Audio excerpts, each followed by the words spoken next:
As one of his very first acts in office, Donald Trump proved to the American people that he has no respect or admiration for the boys in blue. He has no respect for the rule of law because he wanted to pardon 1,500 people who were involved in the attack on the Capitol on January 6th. This is probably the greatest act a president has ever done that incentivizes or gives permission to political violence, extremist political violence. Now, we've already done a separate video on the pardon itself and the response by one of the police officers that was attacked that day. I will try to remember to link that at the end of this video. But today I want to talk about who are these people that Trump let out of prison? Who are these extremists that engaged in traitorous acts against the United States of America? We are talking about leaders of militia groups, the Proud Boys, the Oath Keepers. Some of these people were convicted of plotting to overthrow the United States government. These are unsavory people, and Donald Trump has made the American citizens less safe because he wanted to give a pass to people carrying out political violence in his name. This is an absolute shame. Shameful thing for a president to do. But let's go ahead and kick things off. Here are a few of the violent offenders that Donald Trump just let out of prison. Here's some of the very fine people the president can now invite to the White House. There's Patrick McCaughey III, who assaulted D.C. Metro Police Officer Daniel Hedges with a police shield in the tunnel of the Capitol. He was serving a 7.5-year sentence. The judge in his case called him, quote, a poster child of all that was dangerous and appalling about January 6th. There's David Dempsey, seen here in that same tunnel, aiming a can of bear repellent spray at police. He also used a crutch to smash an officer's head. Prosecutors said he used, quote, his hands, feet, flagpoles, crutches, pepper spray, broken pieces of furniture, and anything else he could get his hands on as weapons. A judge sentenced him to 20 years. The president could invite Daniel Rodriguez, who repeatedly shocked Metro Police Officer Michael Fanone in the neck with a stun gun, part of the mob that beat and nearly killed him that day. Hopefully, they would at least put him through a magnetometer if he visits the White House. We told you about Rodriguez last night. He was doing 12.5 years, convicted of assaulting a federal officer with a dangerous weapon. So those are just a few of the violent ones that were there on January 6th. And the reason Anderson Cooper is talking in this particular context is because the Trump administration is now considering bringing January 6th defendants to the White House. You couldn't scream more loudly that political violence is okay as long as it is done in the name of MAGA. And I will say it once, I've said it once, and I will say it again and again. If you were there at the Capitol that day and you stormed the Capitol, you deserve every bit of prison time that you got. I don't care if you were just trespassing. You were engaged in a seditious act against the United States of America. You are a traitor to this country. And maybe if you went through some rehabilitation, like some have done, have acknowledged that what was actually done that day was a traitorous act to this country, then I would be able to forgive you. But many of these people are still living in this MAGA delusion where they think that the 2020 election was still stolen. Donald Trump had every right to summon that mob to the Capitol that day. Let's take a look at some of the more nefarious leaders of that day. We'll start things off with Stewart Rhodes. Stewart Rhodes is one of the leaders or the founders of the Oath Keepers. And he didn't go into the Capitol that day, but he was involved in the planning of the attack. This is why these people were sentenced to more than a decade in prison, because they conspired to overthrow the United States government. Tonight, the leader of the Oath Keepers militia headed to prison for nearly 2 decades for his role as one of the main architects in the January 6th attack on the U.S. Capitol. In handing down the 18-year prison term for seditious conspiracy, the longest of any January 6th defendant, federal judge Amit Mehta called Stewart Rhodes an ongoing threat and a peril to the country. The judge imposed a lengthier sentence, embracing terrorism enhancement charges for Rhodes, essentially concluding he was, in fact, an insurrectionist. What we absolutely cannot have, the judge said today, is a group of citizens who, because they did not like the outcome of an election, then foment revolution. That is what you did. But Rhodes today was defiant, calling himself a political prisoner, telling the judge, like President Trump, my only crime was opposing those who are destroying our country. Prosecutors said the evidence against Rhodes was overwhelming, pointing to this video from November 2020, where Rhodes predicted violence. We have men already stationed outside D.C. as a nuclear option in case they attempt to remove the president illegally. We will step in and stop it. And the FBI says these images of guns stored at a local hotel outside of Washington, D.C., part of the Oath Keepers' so-called quick reaction force, prove the group was there to wage war, to keep former President Trump in office. Pretty bad dude. Showed zero remorse while he was in court, claimed that he was a political prisoner.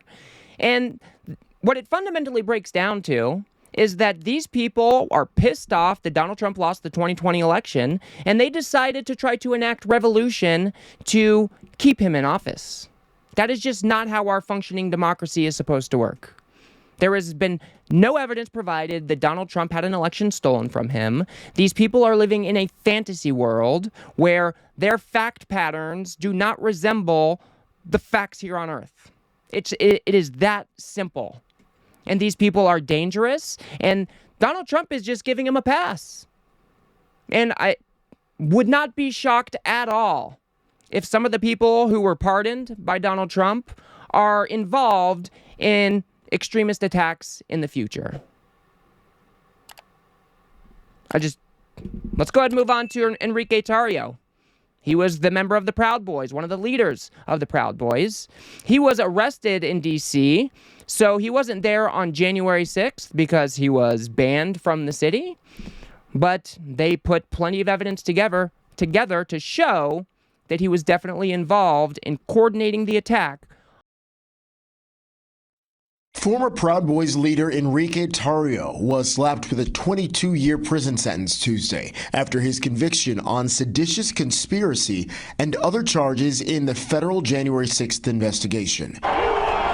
Tarrio was not in Washington that day, but prosecutors argue he was the primary organizer, leading the attack from a hotel in Baltimore. A prior arrest banned him from traveling to D.C. He was the leader in recruiting and directing the organized violence when the mob attacked the Capitol and tried to stop the transfer of power. Tarrio's sentence was more lenient than the 33 years prosecutors wanted, but the judge did apply a terrorism enhancement. Lawyers for the 39-year-old insisted their client was a, quote, misguided patriot and asked for a maximum term of 15 years. While we respect the judge's sentence, we respectfully disagree. During his hearing yesterday, Tarrio begged the judge to show mercy, saying how sorry he was for the events that occurred January 6th. But the judge highlighted this text message the ex-Proud Boys leader sent after crowds breached the Capitol, writing, quote, proud of my boys and my country.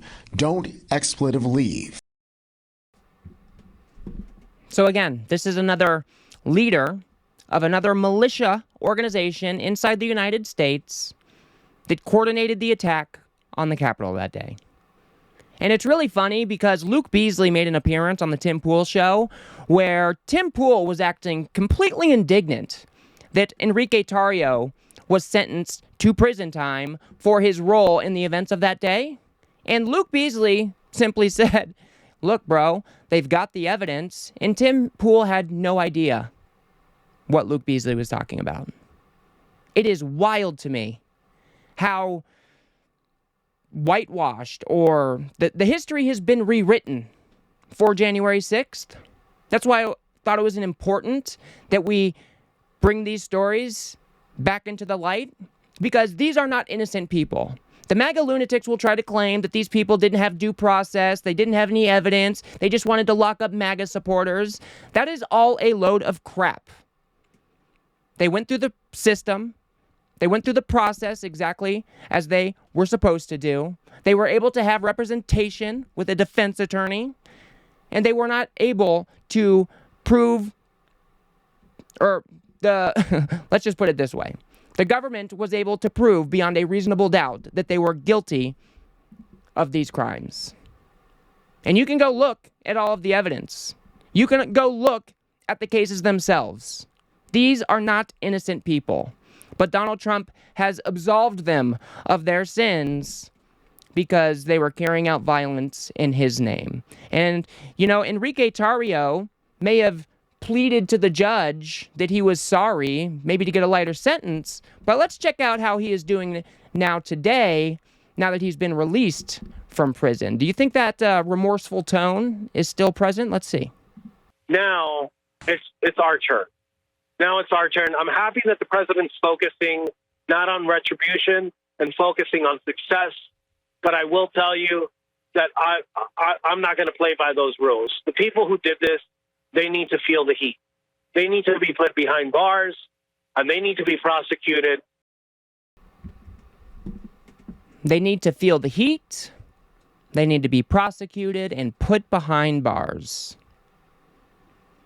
Imagine the upside-down world that we are living in. We have somebody like Enrique Tarrio, who coordinated an attack on the United States Capitol, tried to stop the certification of a free and fair election, who was just pardoned by the President of the United States, and now he is calling for the prosecution and the jailing of those who held him accountable for his crimes.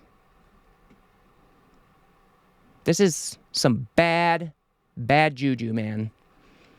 The President of the United States doing this is just... I don't even have words for it. It is such a bad precedent to set, and I am nearly positive that we are going to see political violence in the future, and as long as it's done in the name of MAGA, they might as well walk free. I mean, that is the message that Donald Trump is sending. Check out how Stewart Rhodes responded to getting let out of prison. Any regrets? No, I don't. Because we did the right thing. We were there to protect Trump supporters from Antifa. We were there to protect and secure 2 permitted events on Capitol grounds where members of Congress were going to speak. The guys that went inside did not commit any crimes. In fact, they helped people. They helped the police and helped the people out. He says he has no regrets. What do you say, Michael? Yeah, I mean, this is what I would say to Stewart Rhodes. Go fuck yourself. Okay. You're a liar. Go fuck yourself is right. Stewart Rhodes just got let out of prison and is already spinning up lies that him and his boys were there to help the police officers that day. No, sir. You are trying to rewrite history. It was the Oath Keepers who planned a coordinated attack, who engaged in violence on that day to try to stop the certification of Joe Biden's election. So, fuck you is right. Michael Fanone has every right to be pissed off at what has happened here. And this is a complete miscarriage of justice. And I don't know what it looks like to come back from something like this. I'm just hoping that I'll be able to read Donald Trump's obituary sooner than later. And maybe we can get over this MAGA hump in the road. I will leave it there for now, guys. If you got anything out of this video, please do remember to smash that like button and subscribe. Maybe share with a friend or two. I'd very much appreciate that. We have got to build something here on the left that is able to adequately push back against the piles of shit that is the right-wing media ecosystem. So if you do appreciate the work I do here, please do remember to subscribe. If you want to see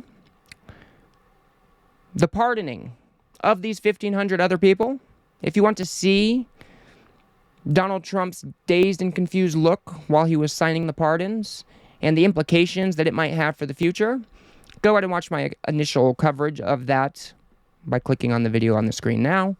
Otherwise, I'll see you guys on the next one.